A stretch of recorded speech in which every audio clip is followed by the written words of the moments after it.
Գալիք 2026 թվականը ըստ չինական օրացույցի կարմիր կրակե ձիու տարի է։ Սա ամենաէներգետիկ եւ հզոր նշաններից մեկն է, որը խոստանում է դինամիզմ, կիրք եւ համարձակ փոփոխություններ։ Տարվա խորհրդանիշը եւ նրա բնավորությունը։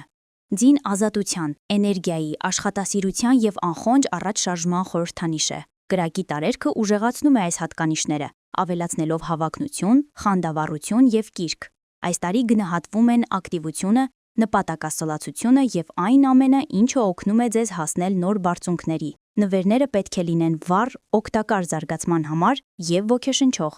Ինչ նվերներ տալի եւ ինչ են դրանք նշանակում։ Լավագույն նվերներն այն նվերներն են, որոնք աջակցում են ակտիվ կենսակերպին, խթանում են աճը եւ առաջացնում վառ հույզեր։ 1. Շարժման եւ ակտիվության, ազատության համար։ Արկածային վկայական, օդային թունելով թռիչք, պարաշուտային ցատկ, ATV-ով զբոսանք, ձիավարության դասընթաց։ Նշանակություն՝ նոր հետաքրքիր փորձառությունների եւ սահմանների հաղթահարման ցանկություն։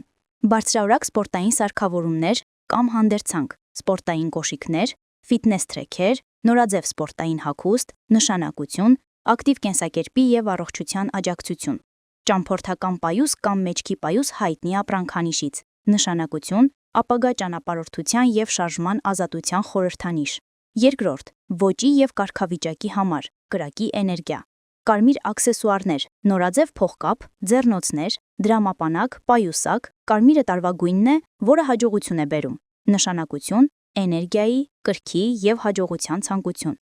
Բարձրաորակ գադջետներ, նոր սմարթֆոն, ականջակալներ, դյուրակեր բարձրախոս։ Նշանակություն՝ արագության, արդյունավետության եւ առաջատար լինելու ցանկություն։ Պայծառ եւ համարձակ դեկորատիվ իր, տան կամ գրասենյակի համար, նկար, վերմակ, դիզայներական լամպ։ Նշանակություն՝ ավելի պայծառ եւ դինամիկ կյանքի ցանկություն։ 3. Աճի եւ զարգացման համար, աշխատասիրություն։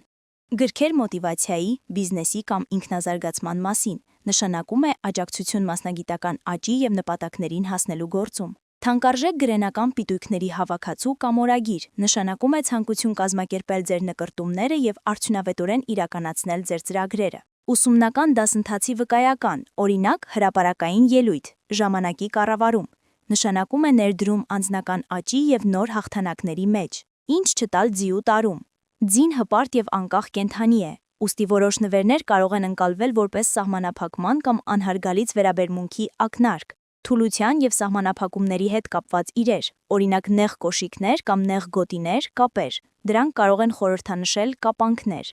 Ինչ որ փոքր եւ երկրային բան։ Ձին կարոտում է բաց տարածքներ, ուստի խուսափեք փոքր զարդանախշերի նման նվերներ տալուց, որոնք փոշի կհավաքեն դարակի վրա։ Սուր կամ կտրող առարկաներ, դանակներ, մկրատներ։ Համարվում է, որ նման նվերները կտրում են հաջողություն եւ կարող են հանգեցնել անհամաձայնության։ Սև եւ սպիտակ նվերներ, եթե դա անձնական ցանկություն չէ։ Չինաստանում այս գույները համարվում են սքու խորհրդանիշ։ Ավելի լավ է ընտրել տարվա գույները՝ կարմիր, նարնջագույն եւ կարմիր։ Կարմիր կրակե ձիու տարում նվերի հիմնական սկզբունքն է օգնել առաջ շարժվել, ոգեշնչել հաղթանակներ եւ տալ էներգիայի լիցք։ Տվեք ոչ միայն ինչ-որ բան, այլև նոր սկզբի, վառ զգացմունքների եւ անձնական աճի հնարավորություն։ Գաղտնիքներ նոր տարվա խնջույքի համար, առանց ստամոքսյան հանգստության։ Նոր տարին կախարդանքի ժամանակ է, համեղ, բայց հաճակ ստամոքսի համար ծանր սննդի առատության ուրախություն։ Որպեսզի տոնը չփչանա անբավարար մարսողությամբ, կարևոր է իմաստուն կերպով պլանավորել ձեր ճաշացանկը եւ խնջույքը։ Նոր տարվա խնջույք, առանց չափից շատ ուտելու։ Փոքրիկ կյանքի հնարք։ Մասնագետները խորհուրդ են տալիս ուտել խմորված սնունդ, աղիների փոխարեն։ Կարիճ, նոյեմբերի 29-ից հետո ձեր պահապան հրեշտակները կօգնեն ձեզ զավթել ձեր բախտը։ Դուք սովոր եք աշխարհը զգալ նուրբ ազդակների միջոցով, հազիվ լսելի ինտոնացիա, ձեզ վրա կանգառնող հայացք, ձեր լրահոսում առկա նշան, այս ամենը ավելացնում է ձեր դրաման եւ ուժը։ Հիմա գալիս է մի պահ, երբ անտեսանելի օգնականները կարծես մատիտ են վերցնում եւ ընդգծում ձեր կյանքի ամենակարևոր գծերը։ Սա աղմկոտ դրվագ չէ, այլ իմաստի նուրբ փոփոխություն, այնինչ մի ժամանակ երկրորդական էր հանկարծ դառնում է կենտրոնական, եւ խաղի հին կանոնները կոտրվում են ինչպես բարակ պատյան։ Կարիճների համար նման անցումները միշտ բերում են եւ մարտահրավեր եւ նախախնամություն։ Դրանք կարող են լինել արտակարգ հաջողության աղբյուր, եթե փոփոխություններին մոտենաք պարզությամբ եւ ներքին քաջությամբ։ Ուրանը ցուլի մեջ, Լիլիթի դեմ, կարիճում։ Երկայծակը բախվում է ստվերին, նյութական դաշտի զարթոնք։ Ուրանի հակադրությունը երկրային համար ցուլի և Լիլիթի դեմքը խոնը փոխակերպող կարիճում նման է հանկարծակի քամու, որը բախվում է երկար ժամանակ թաքցված խավարի հետ։ Ուրանը կտրուկ, անսպասելի փոփոխություններ է բերում ձեր նյութական ոլորտում։ Ֆինանսական օրինաչափությունները, ռեսուրսներ վաստակելու և խնայելու սովորական եղանակները կարող են շրջվել։ Մյուս կողմից Լիլիթը լույս է սփռում ձեր անհատականության այն կողմերի վրա, որոնք սովորաբար լռում են՝ թաքցված ուժ, չարտահայտված ցանկություններ, իշխանության և մտերմության հետ կապված վախեր։ Հակադրվելով այս երկու սկզբունքները մտնում են լարված երկխոսության մեջ։ Արտաքին աշխարհը ենթադրում է կառուցվածքի փոփոխություն, մինչդեռ ներքին ստվերը պահանջում է վերանայում և բուժում։ Փոփոխության քամիները միշտ չէ, որ կործանարար են, այլ վերագործարկման հրավեր։ Նրանց համար, ովքեր կարող են իմաստը տեսնել քաոսի մեջ, նման իրադարձությունները դառնում են հնարավորություն փորձը գործիքի վերածելու համար։ Ուրանը խախտում է անվտանգության հաստատված օրինաչափությունները և հենց սա է, որ փոշին է քշում այն գաղափարներից և տաղանդներից, որոնք դուք վաղուց թաքցրել եք։ Սակայն Լիլիթը պահանջում է ինքնազսպում։ Եթե դուք նայեք այն մասին, որը պարունակում է չարտահայտված ձգտումներ և արգելված ամբիցիաներ, դուք կհայտնաբերեք ռեսուրս։ Հարցն այն է, որ արտաքին ցնցումները դադարում են աղետալի լինել, երբ դուք թույլ եք տալիս ինքներդ ձեզ հանդիպել դրանց, լիովին ճանաչելով ձեր սեփական մութ կողմը։ Որտեղ է դրսևորվելու ազդեցությունը, սադրանքներից մինչև անսպասելի օգուտներ։ Արտաքին տեղաշարժերը կարող են դրսևորվել որպես հանկարծակի ֆինանսական առաջարկներ, կարիերան փոխելու անսպասելի հնարավորություններ կամ նախկինում անհասանելի թվացող ակտիվներին հասանելիություն ստանալու հնարավորություն։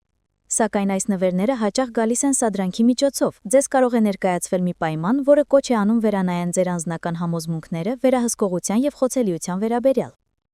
Հենց դիմադրելու և ապահին ռազմավարություններից հրաժարվելու գործընթացն է ստեղծում մի տարածք, որտեղ բախտը բնականաբար հանդիպում է ձեզ։ Դուք մինչև և հետո հակադրությունը ամենաակնհայտորեն կզգաք այն բանում, թե ինչպես է փոխվում ձեր ռեսուրսները պահպանելու և նորերը ներգրավելու ունակությունը։ Ինչպես խուսափել հայտնագործությունների փոթորմի մեջ խեղդվելուց, նշաններ, որոնց պետք է ուշադրություն դարձնել։ Հակադրության կողմից նախաձեռնված իրադարձությունները սովորաբար քաղաքավարի չեն գալիս։ Դրանք ցնցում են իրավիճակը, փոխում ռիթմը և պահանջում վճռական գործողություններ։ Ձեր փարոսները կլինեն այն ներքին ազդանիշանները, որոնք վաղուց ճնշվել են։ Ռիսկի դիմելու հանկարծակի ցանկություն, որոշակի անձի կամ նախագծի նկատմամբ ուժեղ ձգողություն, զգացողություն, որ ժամանակն է ազատվել ձեր սովորական վերահսկողությունից։ Եթե սովոր եք դրանք ընդունել որպես ազդանշաններ, այլ ոչ թե սպառնալիքներ, այնքան ամենադրամատիկ փոփոխություններն էլ կդառնան աճի տանող քայլեր։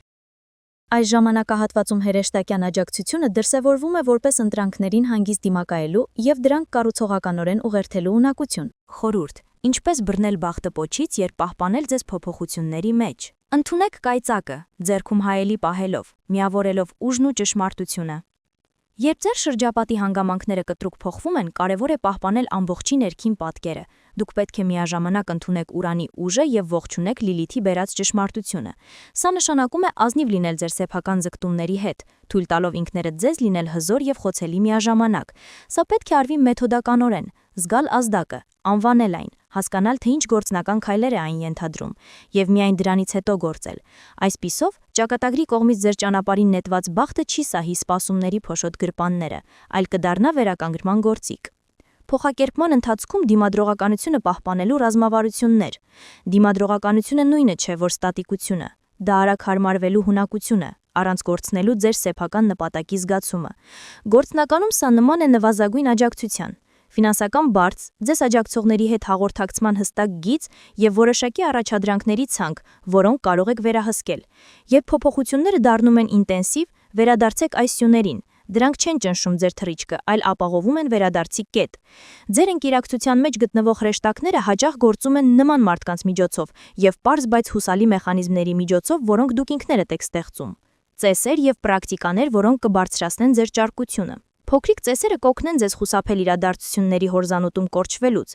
Առավոտյան և երեկոյան կարճատև հիմնավորման պրակտիկաներ, դիտարկումների օրագիր, պատկերացումները գրանցելու համար և արագ 24-ժամյա գործողությունների ծրագիր։ Այս պարզ սովորությունները օգնում են ապահովել, որ Լիլիթի պատկերացումները չվերածվեն պարզապես դրամայի, այլ դառնան գործնական լուծումների հստակ ազդանշաններ։ Ավելին, մարմնի հետ աշխատանքը շարժումը, շնչառությունը, բնության հետ շփումը կօգնի վերաբաշխել էներգիան, կանխելով դրա խուճապի վերածվելուց։